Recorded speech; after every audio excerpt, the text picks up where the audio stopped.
आज हम स्टडी करेंगे separate the given mixture of inks by paper chromatography. Paper chromatography की टेक्निक को यूज़ करते हुए हम इंक का जो मिक्सचर है उसको हम सेपरेट करेंगे। क्रोमेटोग्राफी एक एनालिटिकल टेक्निक है जिसमें हम कंपोनेंट्स ऑफ द मिक्सचर को सेपरेट करते हैं। इस एक्सपेरिमेंट के लिए जो हमें अपरेटस रिक्वायर होगा वो हम आपको बता देते हैं। हमें क्रोमेटोग्राफिक चैम्बर चाहिए होगा। मैं यहाँ लिख लेता हूँ chromatographic chamber, capillary tube, thread.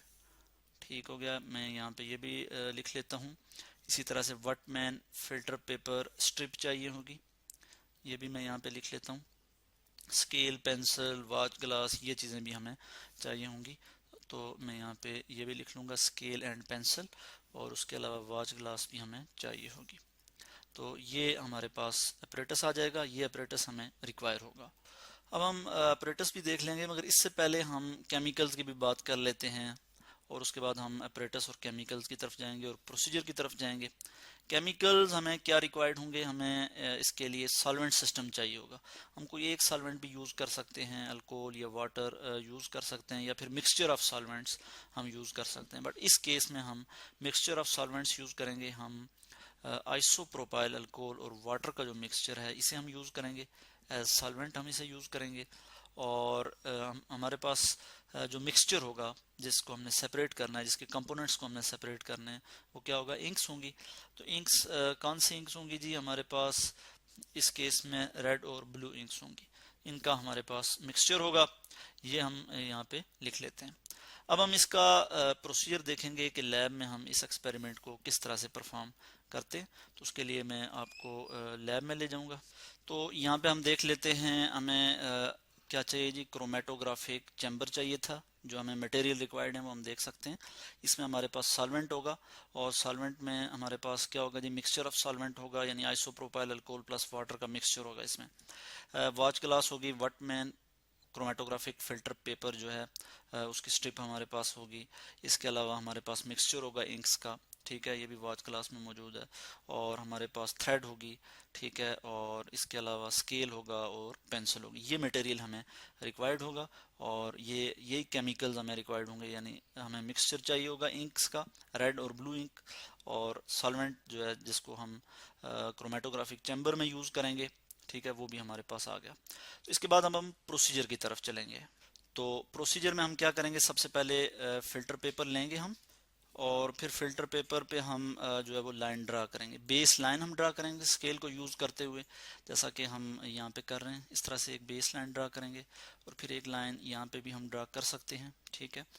और यहाँ पे हम ये जो पॉइंट है, इधर हम क्या करेंगे जी, मिक्सचर का एक स्पॉट जो है वो यहाँ पे लगा देंगे कैपिलरी ट्यूब की मदद से।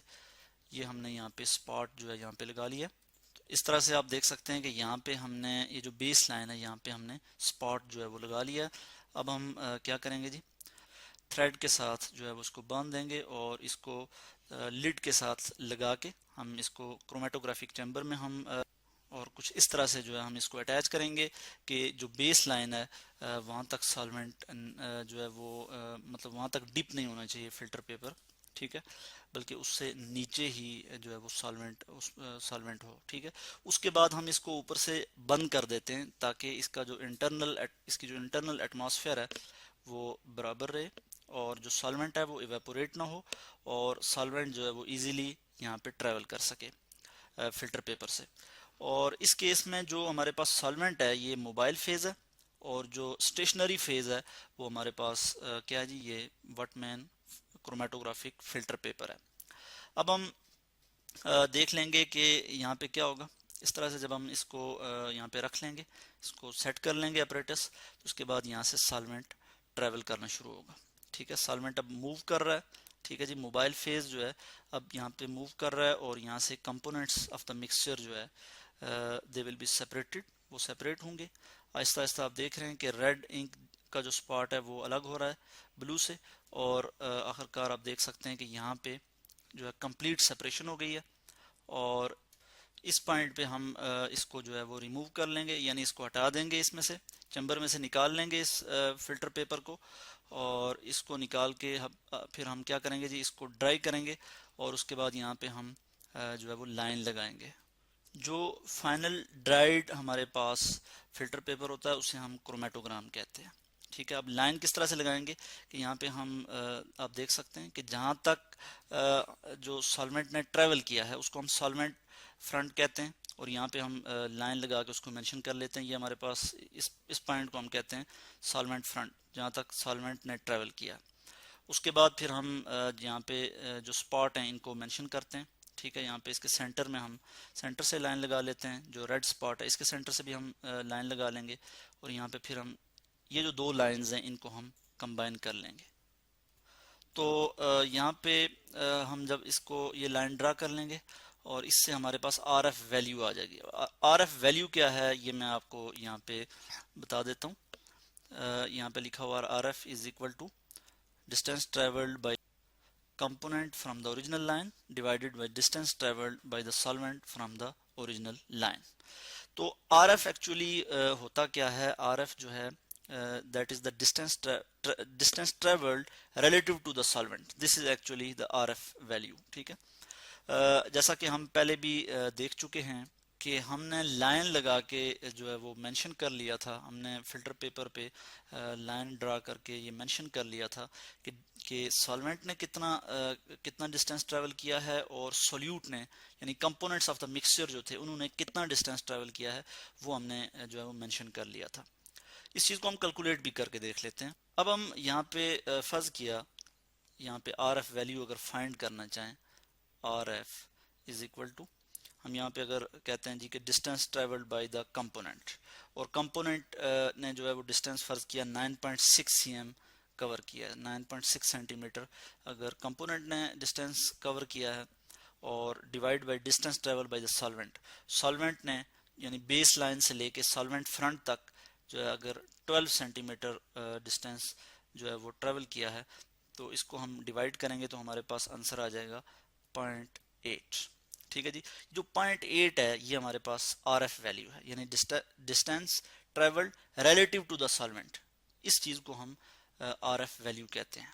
तो ये हमारे पास जो है वो वैल्यू आ जाती है। इसमें हम एक करेक्शन कर लेते हैं, यहाँ पे एफ जो है वो सबस्क्रिप्ट में आता है, मैं यहाँ पे एफ इस तरह से जो है वो लिख लूँगा, रिटार्डेशन फैक्टर, दैट इज़ हमारे पास क्या आ गया 0.8, ये हमने यहाँ पे ले लिया। तो इस तरह से हम हमारे पास अब रिजल्ट क्या आ जाएगा कि हमने कंपोनेंट्स ऑफ द मिक्सचर को सेपरेट कर लिया है। ठीक है, यहाँ पे मैं रिजल्ट लिख लेता हूँ कि हमारे पास जो मिक्सचर था वो क्या था, रेड और ब्लू इंक्स का मिक्सचर था। इसमें से हमने दोनों कंपोनेंट को अलग कर लिया है। तो हमने यहाँ पे लिख लिया mixture of inks was separated into blue and red colour, और उसके बाद हमने आर एफ वैल्यू को भी कैलकुलेट कर लिया है। इसमें एक चीज़ का ख्याल रहे कि जो कंपोनेंट्स होते हैं, डिफरेंट कंपोनेंट्स या डिफरेंट सब्सटेंसेस जो है वो डिफरेंट रेट के साथ वो ट्रेवल करते हैं सॉल्वेंट के साथ। ठीक है, यानी सॉल्वेंट जब मूव करता है स्टेशनरी फेज से तो वो डिफरेंट रेट से जो है वो ट्रेवल करते हैं। ठीक है, तो इसलिए हम जो है आर एफ वैल्यू भी जो है वो कैलकुलेट करते हैं। ठीक है, यानी रिटार्डेशन फैक्टर, इसको हम फाइनली कैलकुलेट कर लेते हैं। तो इस तरह से आज हमने लैब में ये एक्सपेरिमेंट देखा कि हम पेपर क्रोमेटोग्राफी की टेक्निक को यूज़ करते हुए इंक्स का जो मिक्सचर था उसके कंपोनेंट्स को हम किस तरह से सेपरेट कर सकते हैं।